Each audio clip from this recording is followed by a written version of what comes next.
안녕하십니까. 815TV의 윤정두입니다. 겨울이 지나면 봄이 온다. 우리 경제도 봄처럼 따뜻한 날이 올 수 있다. 오늘 한은 총재께서 하신 말씀을 잠깐 인용해 봤습니다. 지금 날씨가요 상당히 좋습니다. 그렇지만은 봄이 오는 것이 아니라 여름이 오는 것처럼 굉장히 뜨거운 그런 날씨가 계속되고 있는데요. 증시도 역시 마찬가지인 것 같습니다. 고점 대비해서 잠시 숨 고르는 구간 연출되고 있습니다만 실질적으로는 상승 추세 부분 계속 지속되고 있죠. 이러한 부분에 대해서 여러분들 과연 어떻게 전략을 세우실지 저도 무척 궁금합니다. 오늘 윤정도의 Y를 통해서 시장과 그리고 종목 그리고 교육 부분 완전하게 소화해낼 수 있도록 그렇게 진행해 드리도록 하겠습니다. 끝까지 시청하셔서요 많은 자료들 여러분들 것으로 만드시기 바랍니다.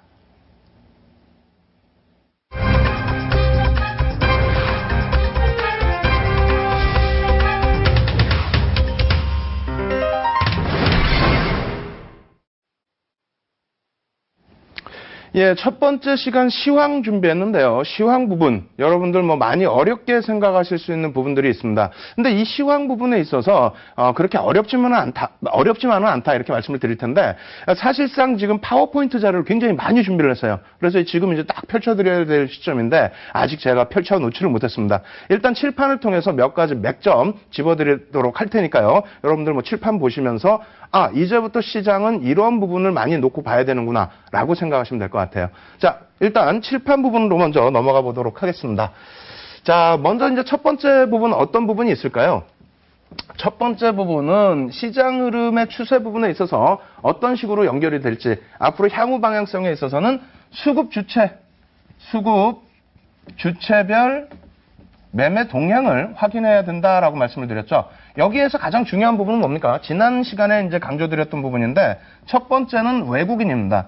잠시 후에 이제 자료 보여드리겠습니다만, 외국인의 기조에서는 4월 달에만 지금 4조 6천억 이상의, 그래서 15거래일째 순매수가 유입되고 있다. 오늘 소폭의 매도가 나왔습니다만 선물 쪽에서 강한 매수 기조가 유입이 됐었죠. 그렇기 때문에 외국인 기조 놓고 보셔야 되고, 또 하나의 해석 부분은 이런 부분이 있어요. 기관 쪽의 부분이 되는데 이 기관에 대해서 많은 분들의 시각 차이가 있습니다. 어떤 부분이냐면 기관 부분에 대해서 자꾸 여러분들이 투신권 부분을 자꾸 기관이다라고 생각을 하세요. 근데 제가 최근 들어서 많은 분들을, 제도권 분들을 좀 뵈면서 이야기를 나눠봤습니다. 나눠봤더니 가장 중요한 부분이 기관 쪽의 기준에서는, 현재 기준에서는 투신권보다는 연기금 쪽을 놓고 보는 것이 맞다. 이러한 해석이 굉장히 많이 나오고 있습니다. 그래서 여러분들이 수급을 놓고 보실 때 일단은 외국인 기관, 근데 기관 쪽에서는 투신권보다는 누굴 봐야 된다고요? 연기금 쪽을 놓고 보셔야 된다라고 말씀을 드리겠습니다. 그리고 또 한 가지 이제 두 번째 부분은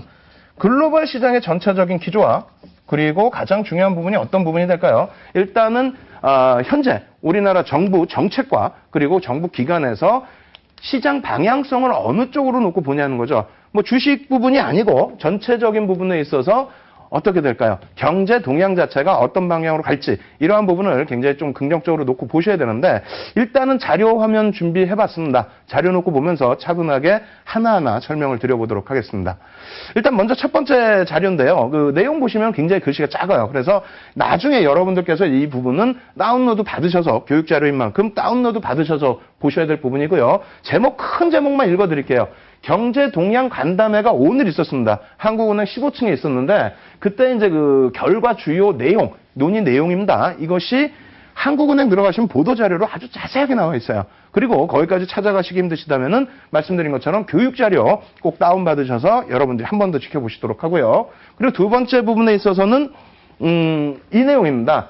한국은행 총재께서 지금 우리나라 경제 동향을 어떻게 놓고 보느냐, 이러한 부분이 상당히 또 중요한 부분이 되겠죠. 그래서 보시면 2분기 지표 부분을 놓고 향후 경제를 조금 예측을 해보는 것이 맞을 것 같다. 그러니까 2분기부터 해서 국내 경제 자체는 굉장히 긍정적으로 개선될 가능성이 있다. 이런 말씀을 하셨고요. 그리고 1분기 성장률이 0.8% 수준인데, 이 부분에 대해서도 조금 미흡한 점은 있긴 하지만은 경제 개선 흐름의 징표로 생각하고 있다. 그렇기 때문에 조금 긍정적이다. 이런 뉘앙스를 풍겨준 부분이고요.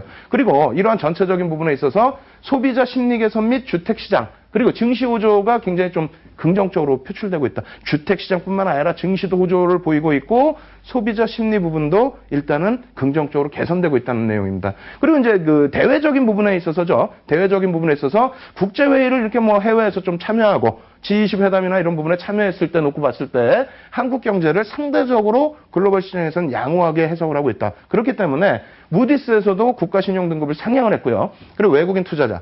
조금 전에 말씀드렸죠. 4월 들어서만 4조 6천억 원에 달하는 매수세, 순매수세를 지속적으로 유입하고 있습니다. 이 부분은 15거래일 연속, 어제까지 뭐 15거래일이고요. 그리고 2월 말부터 했을 때는 뭐 지속적인 순매수가 유입되고 있다. 이렇게 해석을 하셔도 큰 무리가 없겠습니다. 다만 엔화의 약세가 좀 지속되고 있는 부분이 있죠. 근데 엔화 약세는 뭐 지속적으로 제가 말씀드린 것처럼 아직까지는 좀 여유가 있다. 그러니까 2007년도에 엔화를 그 바닥을 찍었을 때의 기준이 700원대까지 밀려 내려왔었습니다. 736엔 정도 됐었죠.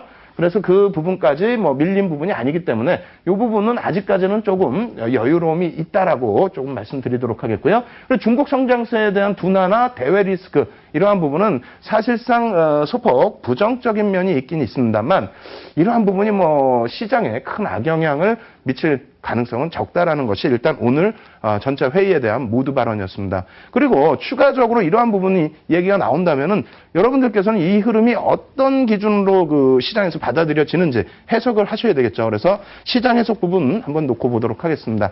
일단은 시장 해석은 뭐 금리 부분에 초점이 맞춰져 있어요. 그래서 금리 부분 한번 동향 말씀을 드리게 되면요.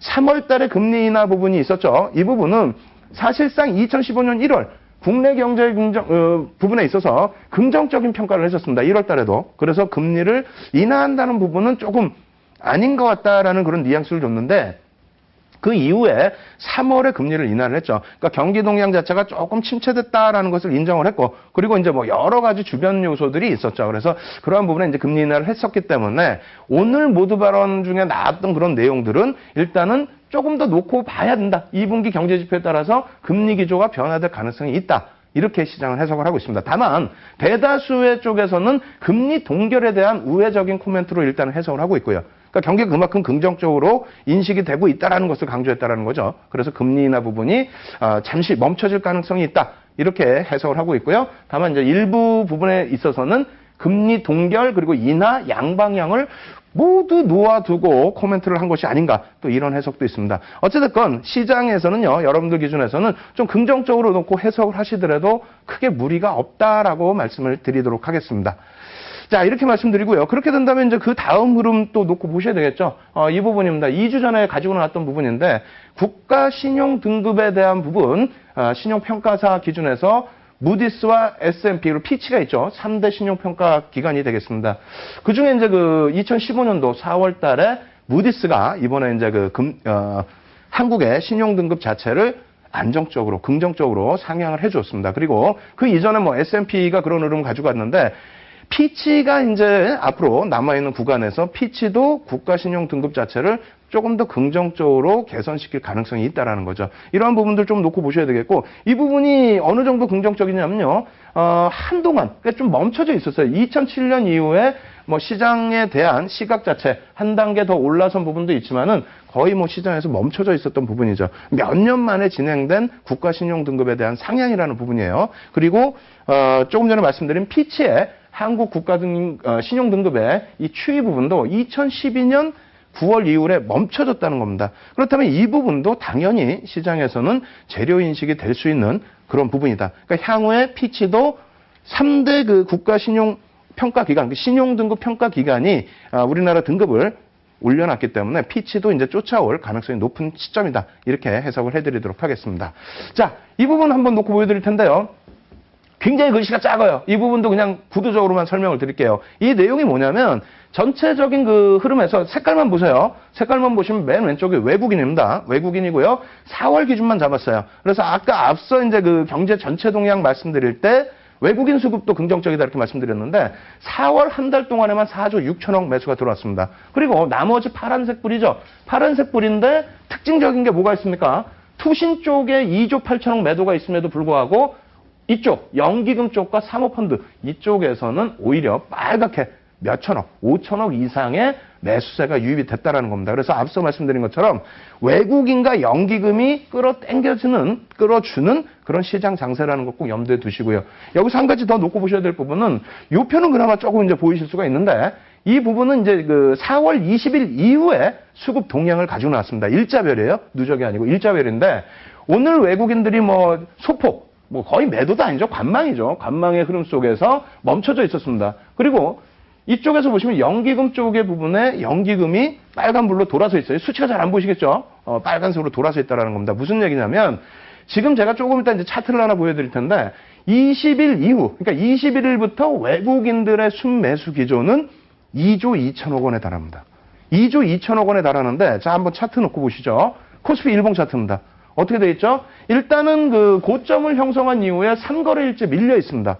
3거래일째 밀리면서 2% 정도 수준의 고점 대비해서의 조정이 나와 있어요. 근데 이 조정이 추세적인 부분에 있어서 어떤 영향을 미칠 것이냐. 이 부분을 좀 잘 해석을 하셔야 됩니다. 첫 번째 해석 부분 해드리면요. 두 번째 페이지 놓고 보시면 이렇게 돼 있죠. 지금 그 밀려 내려왔던 구간이 이쪽에 장대 양봉이 나와 있던 시점. 그러니까 다시 얘기해서 4월 20일 날 형성됐었던 종가 수준까지 밀려 내려왔다는 겁니다. 그러니까 6거래일 동안에 앞서 보신 것처럼 6거래일 동안에 외국인들이 2조 2천억을 매수를 했고 그리고 연기금도 순매수 기조를 이어왔는데 시장 자체는 6거래일 이전의 종가 수준으로 눌렀다는 거예요. 2조 2천억 원의 매수가 들어오고 6거래일 이전 수준으로 눌러놨다? 그렇다면 선물 동향도 놓고 보셔야 되는데 선물은 그동안 같은 기간 동안에 658계약 뭐 적은 매수다 생각하실 수 있는데 6월 만기까지 기준 잡으시면은 만기 누적으로 약 3만 계약 정도 매수가 들어왔다는 겁니다. 그러면 여기서 한번 잘 생각해 보셔야 돼요. 무슨 얘기냐면 일단 시장은 지난해 10월부터 해서 움직임을 가져갔다 생각하실 수도 있고요. 혹은 1월 달에 바닥 찍고 움직임을 줬다. 혹은 3월 둘째 주에 동시만기 이후에 시장이 2,000포인트 넘어서면서요. 빨간 양봉 보이죠? 여기서부터 또 새로운 추세가 연출이 됐다. 이렇게 또 해석을 하실 수가 있습니다. 근데 이 부분에 있어서 주도 업종이 무엇이었냐는 거죠.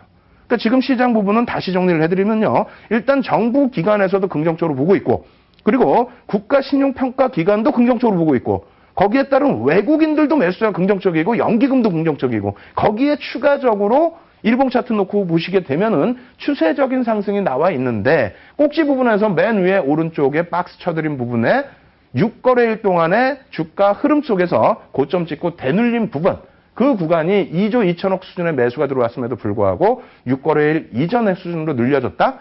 그렇다면은 2차 상승 랠리가 나오는 구간에 있어서의 흐름을 지금 놓고 보시게 되면은 이 구간이 되겠죠. 2차 상승 랠리가 나온 구간, 첫 번째 박스부터 해서 두 번째 박스가 쳐진 구간, 저 구간까지를 2차 상승 랠리라고 보시면 되겠는데 저 구간에 끌고 올라왔었던 업종 부분들이 좀 쉬어가는 구간이 아닌가 이렇게 해석을 해드리겠습니다. 그래서 업종별로 이 부분을 또 조금 차근차근 설명을 드려볼게요. 그래서 다음 그러니까 1차 상승 랠리가 1월부터 3월까지 나왔잖아요. 3월 19일입니다. 정확히. 1차 상승 랠리 3월 19일까지 나왔고 그리고 나서 3월 19일 이후부터 해서 지금까지 현재 구간인데 두 번의 랠리가 나온 이후에 지금 고점에서 눌려버렸습니다. 매집은 됐는데 눌렸죠. 그럼 그 다음 흐름은 누가 끌고 갈 것이냐. 업종 놓고 보면 설명드리겠습니다. 첫 번째 업종입니다. 코스피 의약품 업종이에요. 의약품 업종. 이렇게 보시면은 1, 4분기 기준에서 저희가 이제 10월부터의 흐름이에요. 10월부터 쭉 바닥권을 헤매다가 3월 이 박스 쳐드리는 라인들이 여기가 3월 중순 이후가 되겠습니다. 그래서 3월 19일 구간부터 해서 상승 랠리가 나왔다는 거예요. 의약품 업종이. 그래서 여러분들 좋아하시는 뭐 제약이나 바이오 종목군들이 바닥에서부터의 흐름은 다소 제한적이었습니다만 3월부터 해서 상승 랠리가 굉장히 가팔랐다. 그러니까 2차 상승 랠리의 주도 업종군이다라고 놓고 보실 수가 있겠죠. 그리고 두 번째로는 증권 업종입니다. 여러분들 굉장히 좋아하시는 증권 업종도 마찬가지로 시장에 가면 간다라고 해석을 하는데 솔직히 그건 아닙니다. 시장에 가면 갔으면은 1월달, 2월달, 3월달에도 무지하게 갔어야지.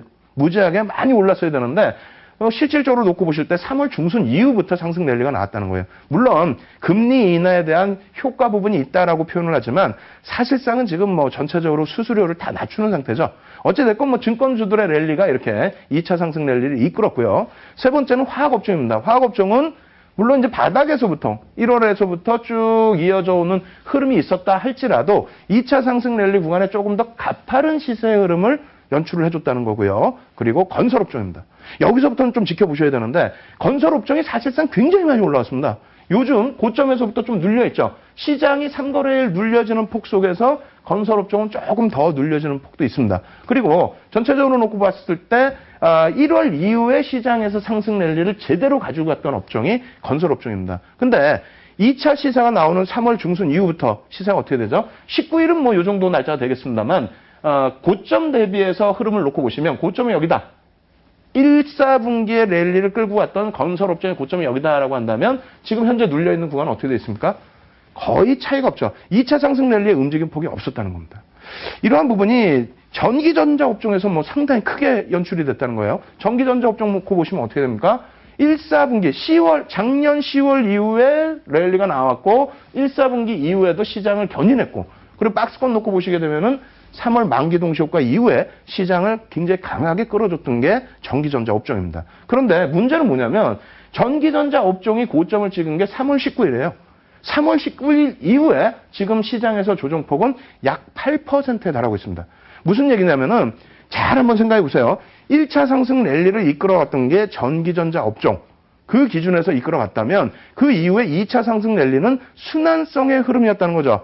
증권업종 또 그리고 의료업체 그리고 화학업체 뭐 이런 종목군들이 시세를 연출을 해줬다는 겁니다. 그 밖에도 많은 바닥권의 종목이 시세가 나오면서 어떻게 됐습니까? 시세 상승 탄력 계속 연출이 됐죠. 근데 지금은 그러한 종목군들만 가지고는 시장이 못 간다는 겁니다. 외국인이 2조를 매집을 했어도 시장은 어떻게 돼 있어요? 6거래일 이전 수준으로 되돌려 놓고 있죠. 그렇다면은 다시 움직임을 줬을 때 과연 어떤 흐름이 나올지 한번 놓고 보겠습니다.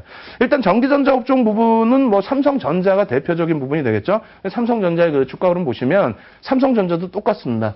3월 19일 이후에 조정폭이 거의 이제 뭐 10%에 가까운 그런 조정이 있는데 시장에서의 지수 흐름, 뭐 지수는 계속해서 움직이죠. 그래서 처음에 삼성전자가 이끌어왔었던 지수는 1900포인트 미만입니다. 1900포인트 미만에서부터 2050포인트까지 끌고 올라왔고요. 2050포인트에서 2180까지는 순환성의 흐름이 연출이 됐었다는 겁니다. 삼성전자 내일 실적이 확정치가 나와요. 이건 잠정치고요. 그래서 긍정적인 해석 부분이 나오고 있는데 조금 리스크 있는 부분은 뭐 갤럭시 S6 부분이죠. 그 부분에 대해서는 여러분들이 너무 확대 해석하실 필요는 없습니다. 잠시 후에 그 내용 다시 말씀드리겠고요. 자, 일봉 차트 놓고 보시게 되면은 삼성전자의 내일 이제 실적이 발표가 되고 목요일이면 월봉의 기준이 되죠. 근데 삼성전자 놓고 보시면 121선에 딱 부딪혀 있다라는 거예요. 지금 121선 이동평균선에 딱 부딪혀 있는 흐름인데 여기서 만약에 미끄러져 내려간다라고 한다면 제가 생각할 때는 국내 증시의 가격 조정폭이 상당히 진행될 수 있다. 또 기간 조정폭도 상당히 진행될 수 있다. 이렇게 좀 확대 해석을 해드립니다. 그래서 일봉으로도 놓고 보여드릴 텐데 아직까지는 상승 추세, 그러니까 하락에서 돌려지는 상승 추세가 이탈되지 않았어요. 월봉에서는. 그리고 정배열 라인에서 다시 완전한 5월선이 20월봉선을 치고 올라가는 그런 흐름이 아직까지 유지가 되고 있다는 겁니다. 그래서 오늘과 내일 혹은 조금 늦어진다면 5월 초순 정도에 삼성전자의 흐름이 돌려져야만 시장 랠리는 나올 수 있다. 그것의 가장 간단한 예는 간단한 부분은 업종별로의 그 흐름을 말씀을 드릴 텐데 업종별로의 흐름에서 시가총액 그 상위 업종 부분이 사실상 그 전기전자 업종에 많이 밀집되어 있습니다. 그래서 시가총액 상위 업종의 23% 그러니까 시가총액 기준의 23%가 전기전자 업종으로 편입이 되어 있고요. 그리고 여러분들이 좋아하시는 뭐 제약주라든가 바이오는 3% 미만입니다.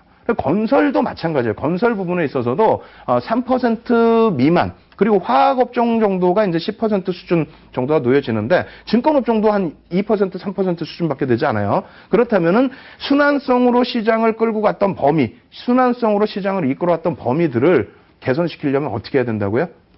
전기전자 업종 23%의 비중을 갖고 있는 전기전자 업종이 끌어올려줘야 됩니다. 그만큼 기간 조정과 3월 19일 이후에 삼성전자의 기간 조정, 가격 조정까지 완벽하게 이루어졌죠. 그리고 매집이 단행된 상태에서 추가적으로 외국인들의 수급이나 기관들의 수급이 악화된 부분이 없습니다. 그래서 삼성전자 그리고 부품주들의 경우 지금 조정폭이 많이 나오고 있습니다만 일단은 지금부터는 시장 주도주는 전기전자 업종에서 찾자. 이렇게 말씀을 드리면서 시황은 마무리를 해드리도록 하겠습니다.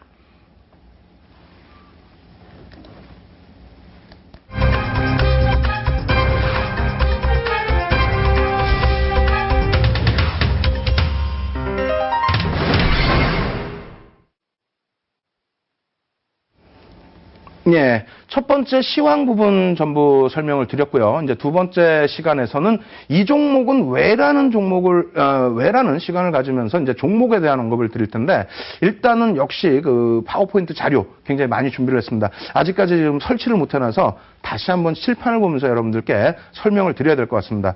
오늘 시장에서 굉장히 화두가 됐었던, 최근에 가장 화두가 됐었던 업종이 뭐가 있죠? 종목이? 일단은 그 종목 기준이 내추럴 엔터텍입니다. 그래서 그 내추럴 엔터텍 같은 경우에 여러분들께서 뭐 더 잘 아시겠지만은 몇 가지 기준점을 좀 잡아서 설명을 드리도록 하겠습니다. 일단 첫 번째 기준은, 자, 내추럴 엔터텍이 되겠고요. 그래서 여기에서 오늘 그 거래량 터진 부분이 1660만 주 정도 되죠? 예, 그렇게 되고, 그리고 두 번째로는 변동성이 굉장히 커졌습니다. 그래서 변동성 확대 부분. 그리고 이제 그 재료 내용으로 좀 놓고 보시게 되면은, 일단은, 백화수호라는 부분이죠. 백화수호 부분이, 세 가지로 지금 나뉘어져 있어요. 이 사건에 대해서 일단 첫 번째로는, 가장 그 중요한 부분은 사실상은 식약청입니다. 식품, 약품, 안전처죠. 청이 아니고. 그리고 두 번째로는 뭐 내추럴 엔도텍, 당사자죠. 그리고 세 번째 중요한 부분은 일단은 지금 이제 한국소비자원입니다.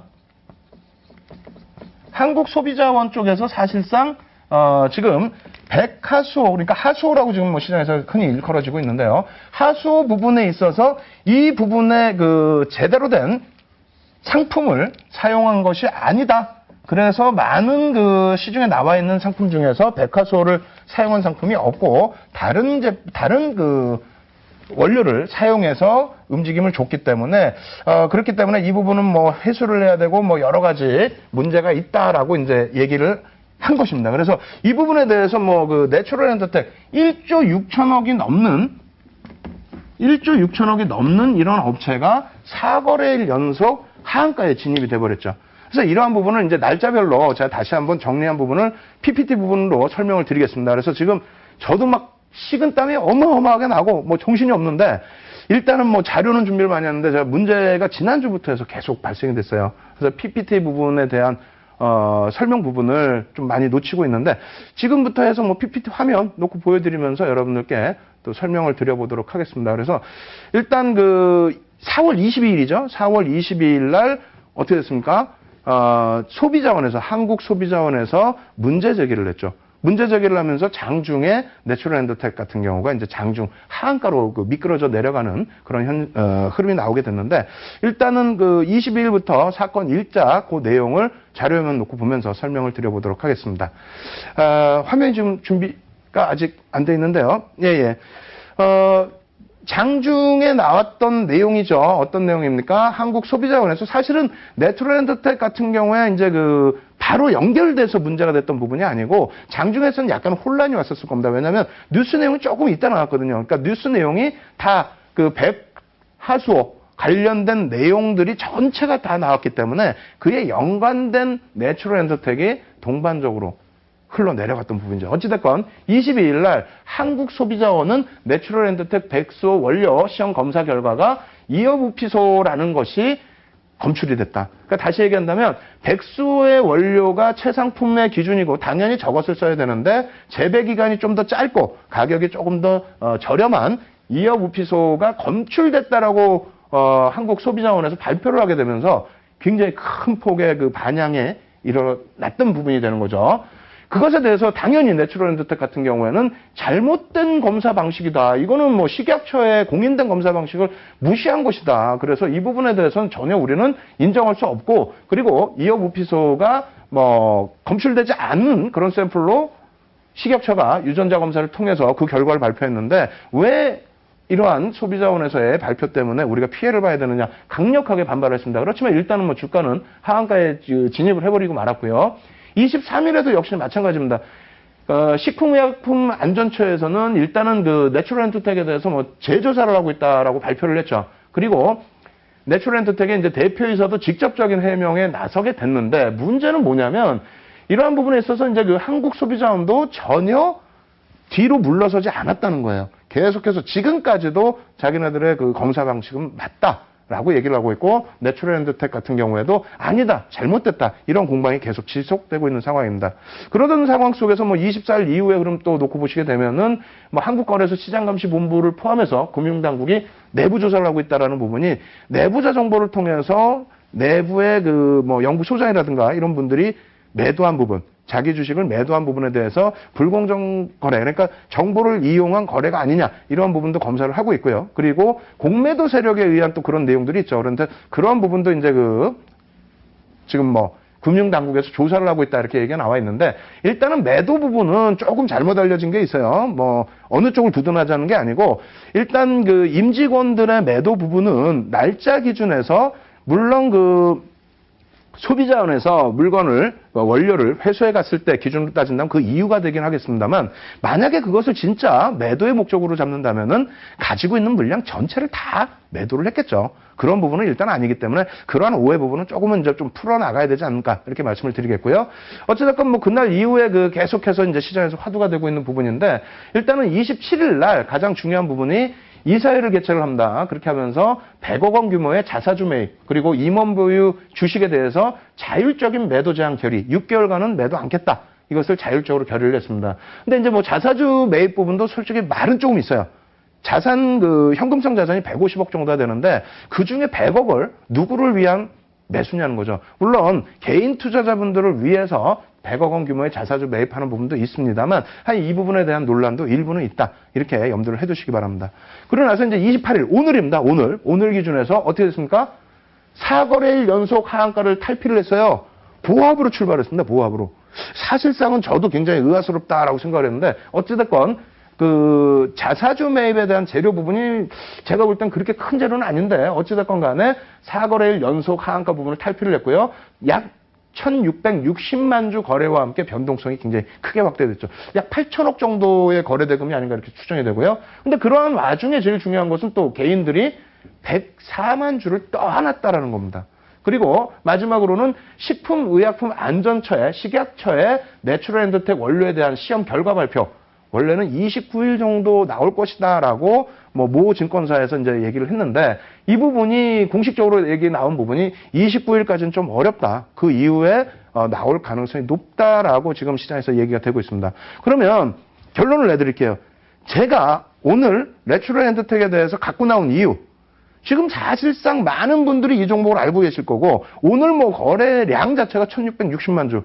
종가가 47,000원대 끝난 종목에 1660만 주라면은 어마어마한 겁니다. 한 종목에 8천억 수준의 거래 대금이 있었다는 것은. 그래서 이 부분은 여러분들께서 내일 내추럴엔더텍이 오른다 내린다 그 개념이 아니에요. 이 종목을 바탕으로 해서 제가 Y를 진행해 드릴 때 1강부터 4강까지 무엇을 해드렸죠?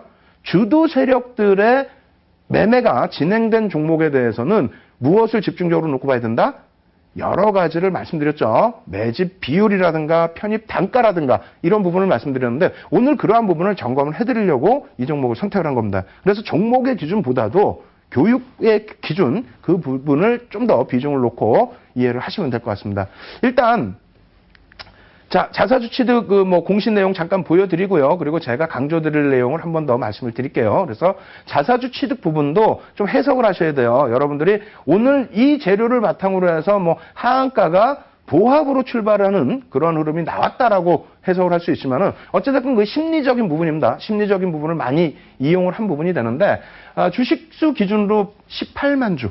사실은 그 하한가 잔량 물량이 300만 주씩 쌓여 있었어요. 그러면 자사주 매입 18만 주 들어온다는 거 가지고 실질적으로 강한 반등을 줄 수 있었겠느냐? 그렇지는 않다라는 거죠. 다만 이러한 부분을 이것 때문에 또 안 된다, 된다 이런 부분을 말씀드리는 게 아니고 이러한 부분이 실질적인 영향력이 있느냐 아니면 심리적인 영향력이 있느냐 이러한 부분을 좀 해석하시면서 대응을 하시라고 말씀을 드리는 거예요. 자, 어찌됐건 주가 흐름 놓고 보겠습니다.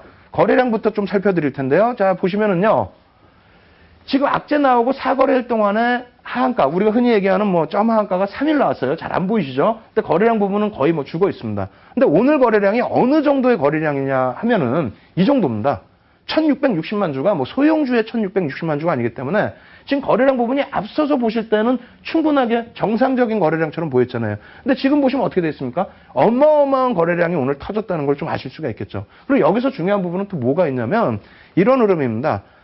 이 밑에 흐름이 개인 누적 수급이에요. 역시 이 부분도 선이 좀 약하게 표시돼서 잘 안 보이실 텐데 오늘 굉장히 많은 100만 주라면은 물론 뭐 하이닉스는 주식수가 7억 주가 넘으니까 하이닉스 기준에서는 100만 주 해봐야 뭐 0.15% 정도 되나요? 근데 내추럴엔드텍 같은 경우에는 100만 주다라고 하면은요. 시가 상장돼 있는 주식수가 1,900만 주 좀 넘습니다. 그렇기 때문에 5%가 넘는 물량이에요. 지분율 5%가 넘는 물량을 오늘 하루에 개인들이 다 떠안았다는 겁니다. 그러면 이러한 흐름이 나오는데도 불구하고 장중에 상한가까지 갔다가 굉장히 큰 폭의 변동성이 나오고 어찌됐건 플러스로 거래를 마감을 했죠. 이러한 부분을 앞으로는 이런 종목이 또 있다면은 잘 냉정하게 관찰을 하시면서 대응하실 수 있는 방법, 그 방법을 오늘 좀 설명을 드릴게요. 수급 부분 다시 한번 더 정확하게 설명을 드려보도록 하겠습니다. 일단 그 내추럴엔드텍의 그 수급, 전체적인 수급 놓고 보시게 되면은 10월 1일부터 지난 2014년 10월 1일부터 4월 27일 것까지만 일단 먼저 보여드리겠습니다. 이 부분은 지난해 4, 4분기부터 해서 내추럴엔드텍 같은 경우도 매집이 좀 많이 됐거든요. 그 매집 부분은 수량으로 지금 표시는 안 해드렸습니다만 220만 주 정도. 그렇게 된다면 지분율로 11%가 넘는 매집이 단행된 거고요. 오늘 하루 기준에서 역시 뭐 그림 잘 안 보이시겠습니다만 개인들이 굉장히 많은 100만 주 이상의 물량을 떠안았다는 거예요.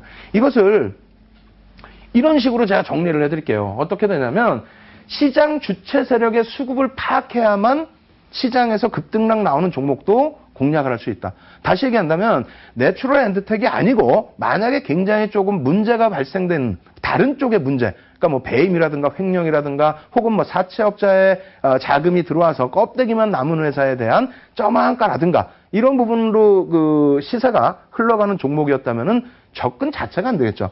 다만 내추럴엔드텍 같은 경우에는 시가총액 자체가 문제 발생되기 전에 1조 6천억에 달했던 종목이고요. 매집 자체도 단기 매집이죠. 10월 8일 이후에 약 11%, 문제가 발생되기 전까지 11%, 1,000억 원 이상의 매집이 발생된 종목이기 때문에 오늘 같은 날에 접근이 일부 가능했었다라고 말씀을 드리는 겁니다. 두 번째로는 수급 주체 세력의 창구 동향도 역시 파악을 하셔야 돼요. 그래서 창구는 물론 바꿀 수는 있습니다만 시가총액 1조 이상짜리 또 매집이 1,000억 이상 된 종목에 대해서 창구를 바꾼다는 것은 대부분 거의 일어나지 않는 일이기 때문에 그러한 부분 좀 놓고 보셔야 되고요. 윗부분 말씀드린 평균 단가 부분 뒷부분에 한 번 더 설명드리겠습니다만 대략 62,000원 정도 그리고 추가적인 물량 그 앞전에 편입된 물량은 4만 원대 중반 정도의 매집이 된 물량입니다. 그리고 장중의 창구 동향 굉장히 중요한 부분이에요. 오늘 장중의 창구 동향 그리고 기존의 그 창구 동향까지도 여러분들이 좀 보셔야 될 부분이 있는 거고요. 마지막으로는 신용 물량과 스탁물 물량이 어느 정도 반대 매매로 나오겠느냐 부분까지도 여러분들이 해석을 하셨어야 된다는 겁니다. 첫 번째 부분부터 좀 차근차근 놓고 보여드릴게요. 내용이 어찌 보면 굉장히 어렵습니다. 내용이 좀 어려운 부분도 있는데 꼭 이해를 하셔야 될 부분이 지금 놓고 보시면은 이제 11월 4일 날짜예요. 11월 4일 날짜부터 해서 4월 28일까지인데 왜 11월 4일을 기준을 잡았냐면요. HTS상에서 예전에는 외국인들, 기관들 매수 평균 단가가 예전에는 없었습니다. 근데 요즘에 찾아보니까 외국인 기관 평균 단가, 매수 평균 단가에 추정치가 나오는 거죠. 확실한 건 아닙니다. 추정치가 그 데이터가 제시가 되고 있는데 일단 대략적으로 뭐 6개월 정도 수준, 뭐 요 정도 수준에서 제시가 되고 있어요. 어찌됐건 11월 4일부터 해서 그 누적 수급이 표시가 되더라 이거죠. 그래서 그 기준으로 먼저 여러분들께 보여드리고 추가적인 설명을 드리도록 하겠습니다. 일단은 11월 4일 이후에 28일까지 매수한 부분, 그러니까 27일까지 정상적으로 놓고 본다면 개인들이 130만 주를 물량을 뺏겼다라는 겁니다. 130만 주면 약 7%에 달하는 물량이에요. 7%에 달하는 물량이고 이 부분에 대해서 그 물량을 뺏어갔을 때 외국인들이 주로 뺏어갔죠. 근데 이 부분의 평균 단가는 대략적으로 64,000원, 그리고 기관들은 62,000원의 물량을 편입했다는 겁니다. 그런데 앞부분에 이제 물량이 또 있죠. 10월 8일부터 본격적인 매수를 했거든요. 그래서 10월 8일 것까지 감안한다면은 뭐 5만 원대 후반 혹은 6만 원 전후 이 정도 수준이 되지 않을까 이렇게 추정을 하고 있습니다. 이렇게 이제 평균 단가를 좀 아셔야만 오늘처럼 보합으로 출발하더라도 이 매집된 외국인 기관이 매집한 1,000억 원 수준의 물량 이 부분 대비해서 주가 방어력이 나올 수 있느냐, 이러한 부분도 해석을 할 수 있겠죠. 자, 추가적으로 또 놓고 봅니다. 11월 4일부터 4월 28일까지의 수급 부분에서 다시 놓고 보시면요. 오늘 어떻게 됩니까? 어저께까지 개인들이 130만 주 뺏겼던 부분을 오늘 개인들이 27만 주 남겨져 있죠. 104만 주 정도 물량을 떠안았다는 거고요. 대부분의 물량이 기관 쪽에서 매도가 나갔습니다. 오늘 기관들의 순매도가 70만 주 이상이에요. 거기에 이제 외국인들은 약 20만 주대의 매도뿐이 안 했는데, 누적으로 따진다면은 외국인들 누적 부분이 아직까지도 뭐 외국인 지분율 자체는 한 22% 정도 돼 있고요. 그리고 10월 이후부터에서의 기준점 놓고 잡더라도 외국인들의 누적 매수세는 아직까지도 굉장히 높습니다. 10월 이후부터만 기준 잡아도요. 대략적으로 100만 주 떠넘겼다 해도 한 10% 정도 물량, 15% 정도 물량까지 지금 남아있는 것으로 추정이 되고 있습니다. 그래서 그러한 부분을 조금 놓고 이제 해석을 하셔야 되는데, 자, 거래원 정보 놓고 보셔야 된다고 그랬죠. 자, 거래원 정보 놓고 보시면 대신증권이라든가 이렇게 쭉 나와 있어요. 근데 날짜 기준은 제가 10월 8일부터 오늘 날짜까지예요. 오늘 날짜까지인데 여기서 맹점을 잡아드리겠습니다. 맥점을. 여기 놓여져 있는 대신증권이라든가 혹은 메릴린치 증권, 유안타 증권, 이러한 부분의 창구 동향은 여러분들이 내일 오전에 다시 확인하셔야 됩니다. 정확히 말씀드린다면 6시경에 대부분의 HTS의 그 정보 부분이 바뀌어요. 아침 6시경에 대부분이 그렇습니다. 그때 바뀌는 모습을 보셔야만 실질 창구 동향을 아실 수 있습니다. 그거는 잠시 후에 제가 다시 설명드리고요. 어찌됐건 간에 그렇다면 어제까지의 기준 놓고 보실 때 기준도 뭐 잠시 후에 또 보여드릴 텐데, 일단 이런 부분 때문에 그렇습니다. 어떤 부분이냐면요. 오늘 주가가 보합에서 출발하고 상한가까지 순식간에 밀려 올라갔었던 부분 중에 하나는 메릴린치 창구의 영향도 분명히 있었다고 말씀드립니다. 외국계 창구에서 공격적으로 매수세가 유입되다 보니까 그 부분에 대해서 많은 분들이 추격 매수를 하신 거죠. 그리고 한동안은 외국인들 매수세가 그대로 유지가 되는 것처럼 보여졌습니다. 근데 결과적으로 장 마감 이후에는 어떻게 됐어요? 개인들이 100만 주를 떠안았죠. 그래서 이 창구 동향 부분에 대해서 좀 해석을 하셔야 되는데, 이런 기준입니다. 지금 매수, 매도 상위 창구들이 있고요. 그 다음에 이쪽에 보시면 이탈 시간 9시 57분, 29분, 9시 13분 이렇게 있는데, 메릴린치, 유안타, 교보증권 창구가 있습니다. 이 부분을 다시 보겠습니다. 어떻게 돼 있죠? 매도량 부분이 대신증권에서 매도량이 아예 안 보여요. 그리고 이쪽 어떻습니까? 메릴린치 쪽도 매도량이 아예 안 보입니다. 그리고 유안타 증권 쪽도 매도량이 아예 안 보입니다. 여기도 마찬가지예요. 교보증권 쪽도 매도량이 아예 안 보입니다. 무슨 얘기냐면, 다시 이렇게 놓고 보시죠. 오늘 그 거래량 부분에 있어서의 상위 종목군들입니다. 순매수 상위 기준이 되는데, 놓고 보시게 되면은 전부 순매수로 잡혀요. 여기서 하나 잘 생각해 보십시오. 메릴린치는 외국계니까 그렇다고 치더라도 대신증권의 개인 투자자분들 단 한 분이라도 매도를 안 했겠습니까? 마찬가지로 유안타 증권, 교보증권의 단 한 명이라도 매도를 안 했겠습니까? 아니겠죠.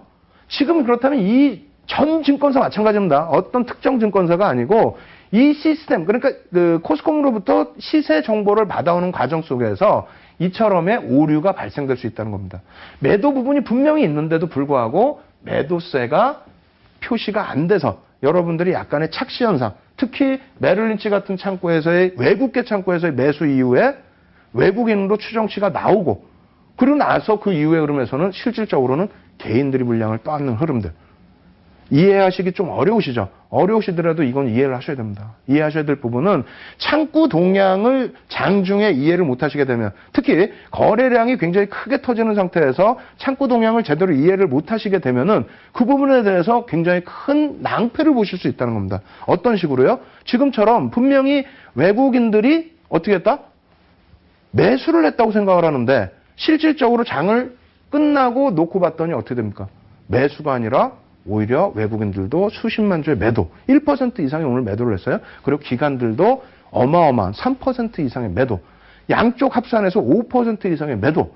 그렇게 된다면 주가 흐름이, 향후 주가 흐름이 어떻게 되겠어요? 물론 아직까지는 외국인들이 오늘 100만 주를 떠넘겼다 할지라도 110만 주 정도, 그리고 외국인들 기준에서는 조금 더 많은 물량을 가지고 있기 때문에 아직까지는 시세가 뭐 끝났다, 반등이 안 나온다, 이렇게 단언할 수는 없습니다. 다만 창구 동향 맹신하시면 안 된다는 부분을 강조를 드리는 거고요. 그리고 전체 수급이 어떻게 진행되는지를 확인하셔야만 대응이 가능하고, 오늘 같은 장에도, 오늘 같은 날에도 이 종목에 대해서 수익을 내실 수 있는 기준이 설정될 수 있다. 이 부분을 말씀을 드리는 겁니다. 아시겠죠? 그래서 내용이 좀 어려우시다면은 이 시간 끝나자마자 11시부터 해서 여러분들께 무료 교육 방송을 진행해 드릴 거예요. 815TV 찾아오시면요. 무료 교육 방송 진행해 드릴 거고 내일도 마찬가지예요. 장중에 무료 교육 방송 8시부터 해서 장 끝날 때까지 당연히 내추럴 엔터텍의 흐름도 놓고 보고 수급도 놓고 보고 창구 동향도 놓고 보면서 여러분들을 교육을 시켜드릴 겁니다. 아시겠죠? 오늘 저녁 11시에 꼭 교육방송 참여하셔가지고요.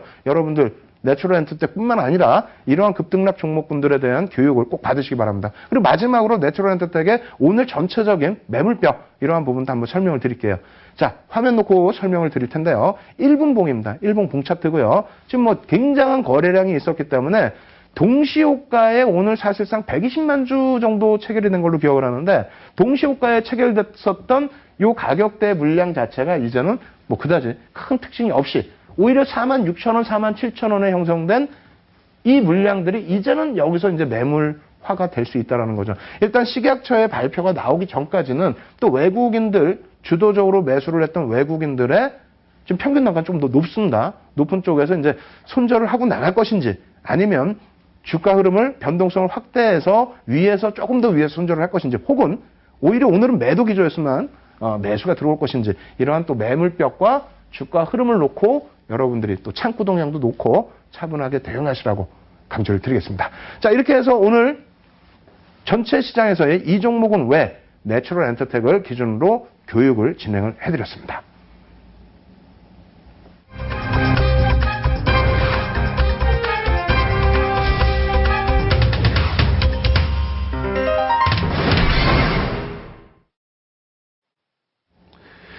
예, 지금 뭐 상당히 좀 어려운 내용이 돼버렸어요. 그리고 시황도 그렇고 종목도 그렇고 사실은 쉽게 풀어드리려고 갖고 나왔는데 저도 막 식은땀을 줄줄 흘렸고 하여간에 뭐 이러한 그 어려운 내용들도 여러분들이 좀 짚고 넘어가셔야만 여러분들이 좋은 장에서 승자로 남으실 수 있다. 이렇게 강조를 드리겠습니다. 세 번째 시간은 역시 교육 시간이 되는데 그랜빌의 매매 법칙에 대해서 계속해서 진행을 해드리고 있죠. 그래서 가장 중요했던 그랜빌의 매수 1법칙 그리고 그랜빌의 매수 2법칙 오늘은 그랜빌의 매수 3법칙 당연히 매도 3법칙도 같이 설명을 드릴 텐데 사실상 매수 2법칙과 매수 3법칙은 거의 같습니다. 아시겠죠? 그래서 그 부분에 대한 설명 조금 빠르게 진행해드리고 실전 차트 놓고 보면서 굉장히 중요한 부분 강조를 드리고 그리고 마지막으로는 지난주 그리고 지지난주 최근의 흐름과 마찬가지로 가장 주요한 종목 그러니까 지금 현재 그랜빌의 매수 3법칙에 딱 맞아 떨어져서 시세가 굉장히 강렬하게 날 수 있는 종목을 맨 끝에 오픈해드리도록 하겠습니다. 끝까지 시청하셔서요. 교육도 받으시고 여러분들 또 좋은 종목도 얻어가시기 바랍니다. 자, 화면 놓고 보면 설명을 드릴 텐데요. 그랜빌의 매도 3법칙부터 설명을 드려보도록 하겠습니다. 텍스트 부분 뭐 어차피 똑같아요. 지난주에 매도 2법칙과 똑같은데 일단 매도의 기준이니까 이동평균선이 어떻게 돼야 되겠습니까? 추세 하락을 지속한다. 제가 이동평균선 강조드릴 때 가장 강조드렸던 게 뭐예요? 일단은 무조건 기울기입니다. 상승 기울기, 하락 기울기. 이 기울기가 지속되고 있다? 그렇다면 사실은 끝난 거예요. 매도의 법칙은 뭐냐면 추세 하락이 지속되고 있는데 이동평균선이 주가 부분이죠. 주가 부분이 이동평균선을 상향 돌파를 못하는 경우.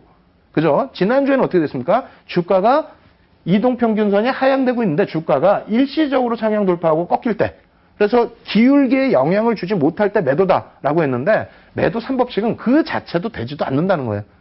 반등력 자체가 이평선, 추세 하락이 지속되고 있는 이평선을 뚫고 올라가지도 못한다. 이런 내용입니다. 그림 보면서 설명을 드릴 텐데 이 부분도 이제 지난주에도 설명을 한번 드렸었어요. 이게 시중에 나와 있는 교재 내용입니다. 사실은 근데 이렇게 놓고 뭐 어느 정도 이해는 하시겠죠. 이해는 하시겠습니다만 조금은 문제가 있어요. 뭐가 문제가 있냐면 사실상 주가가 이 그림을 똑같이 떠온 거예요. 주가가 이렇게 어찌 보면 횡보죠. 횡보고 변동성이 이쪽이 더 크고요. 근데 보면은 이평선은 저기 위에서부터 이렇게 흘러내려옵니다. 사실상 그 시장에서 20일 이평선을 기준으로 놓고 보는데 이런 흐름이라면 이건 좀 그림이 조금 잘못된 거고요. 실질적인 흐름에 있어서는 이러한 흐름이 되겠죠. 이평선이 기울기가 내려와 있고요. 그리고 나서 주가 부분 이런 그림이 실질적으로 정확한 그림이 될 수 있다라고 말씀을 드릴게요. 그리고 이러한 부분에 대한 예제 차트 좀 빠르게 넘어갑니다. 뭐 매도의 기준이기 때문에 뭐 그렇게 크게 신경을 쓰시지 않으셔도 될 것 같아요. 어찌됐건 하락 추세에서 반등폭이 제한적이다. 이평선 자체를 뚫지 못하고 있다라고 한다면 매도의 기준으로 놓고 봐라라는 것이 그랜빌의 매도 3법칙이라는 거예요. 그렇게 해서 이제 한국셀 석유까지의 일봉 차트 보여드린 거고요. 자, 그랜빌의 매수 법칙이죠. 일단 매수가 중요한 거 아닙니까? 여러분들께서는 이제 매수의 기준을 놓고 잡으시는데 똑같습니다. 추세 상승이 지속되고요. 이동평균선을 주가가 추세 상승이 이렇게 지속되고 있는 이평선에서 주가가 이평선을 하향 이탈하지 않고 부딪히면서 되돌려졌을 때 다시 얘기한다면 이러한 그림이 되는데 이것도 문제가 있죠. 지금 주가가 이 위에서 붙어 있는데 어떻게 이평선이 바닥에 있습니까? 그죠? 그래서 이게 시중에 나와 있는 그림인데 이런 그림 좀 무시하세요. 왜냐하면 이러한 그림으로 놓고 보면서 똑같은 이평선과 주가의 위치를 찾으면 예제가 안 나옵니다. 나올 수가 없겠죠. 실질적인 그림은 이러한 흐름, 상승 추세 속에서 주가가 당연히 올라야 상승 추세 이평선이 나오겠죠. 이러한 흐름 속에서의 종목인데 자, 아시아나항공이 이런 추세로 형성이 됐었다라는 거죠. 이평선을 크게 이탈시키지 않고 그러한 흐름에서 돌려지는 구간, 이평선 근처에서 다시 반등 탄력을 주는 구간, 이러한 구간이 매수 구간이다라는 겁니다. 어찌 보면 굉장히 쉬워요. 굉장히 쉬운데 상승 추세, 이 추세의 기울기 부분, 지금도 굉장히 강조드려요. 이 기울기 부분이 훼손되지 않은 상태에서의 기준이다. 아시겠죠? 만약에 기울기가 옆으로 뉘어지거나 하락으로 훼손됐을 경우, 그런 경우에는 매수 사인이 아닙니다. 그걸 꼭 염두에 두시고요. 이 부분에 있어서 뭐 종가 선 차트 기준 이렇게 놓고 보실 수 있는 부분인데 기울기 절대 기울어지지 않아야 된다고 말씀드리는 거고 이 부분의 표는 무료 교육방송 때 설명을 드리겠습니다만 20일 이평선 자체의 수치가 보시면 단 한 번도 밑으로 떨어져 내려가지 않는 상승 추세가 지속되고 있다는 걸 말씀드리는 겁니다. 제일기행 마찬가지고요. 아모레지 마찬가지입니다. 여기서 중요시 또 놓고 보셔야 될 부분 하나의 일봉 차트도 마찬가지인데 21선만 놓고 보시게 되면 좀 어려운 부분이 있어요. 이 부분 나중에 복습할 때 또 설명드릴게요. 올라섰다가 횡보 그리고 나서 올라가죠. 여기서 급격하게 쫓아 들어가지 못한다 할지라도 횡보 구간에서 이평선 부딪힐 때 편입하실 수 있는 기준이 되고요. 그리고 5일선과 21선을 같이 놓고 보시는 방법, 그리고 11선과 21선을 놓고 보시는 방법, 이 부분은 교육방송에서 자세히 설명을 드리겠습니다. 그리고 하나 부분에 이러한 그 이평선 부분에 대해서도 20일 이평선에 대해서도 다시 한번 염두를 해두시고 SKC도 마찬가지예요.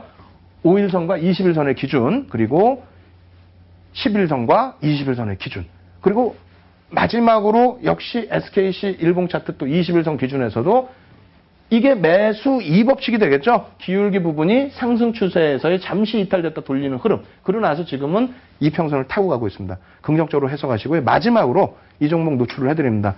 그랜빌의 매수 3법칙에 가장 지금 뭐 긍정적으로 놓고 보실 수 있는 종목인데 보시면은 이평선 기울기 어떻게 됐습니까? 상승 추세 그대로예요. 지금 여기서 멈춰져 있는 부분인데 위로 다시 올라가면서 상승 추세를 이어질 수 있느냐, 상승 추세가 나올 수 있느냐, 이 부분은 어떻게 놓고 해석하시면 되겠죠? 개인 누적 수급이 어마어마합니다. 어마어마한 물량이 지금 빼앗겨진 상태에서 매도세가 나온 부분이 아니라 추가적인 매수. 단기 악재 때문에 지금 밀려 내려와 있어요. 단기 악재 때문에 밀려 내려와 있는데 오히려 개인 물량을 더 뺏어가고 있다. 개인에게 물량 뺏은 게 15% 수준에 달하는 매집으로 지금 진행되고 있다. 그렇다면 이 종목 어떻게 해야 되겠습니까? 공부하셔야 되겠죠. 시가총액 2조에 달하는 종목입니다. 시가총액 2조에 달하는 종목에서 시세가 나오게 된다면 어떤 시세가 나올까요? 굉장히 강력한 시세가 나와요.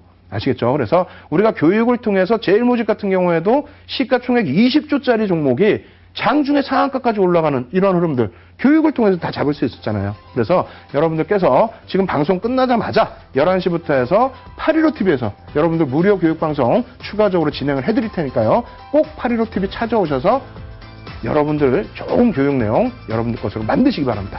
저는 다음 주 화요일 날 다시 찾아뵙겠습니다. 예, 윤정두였습니다.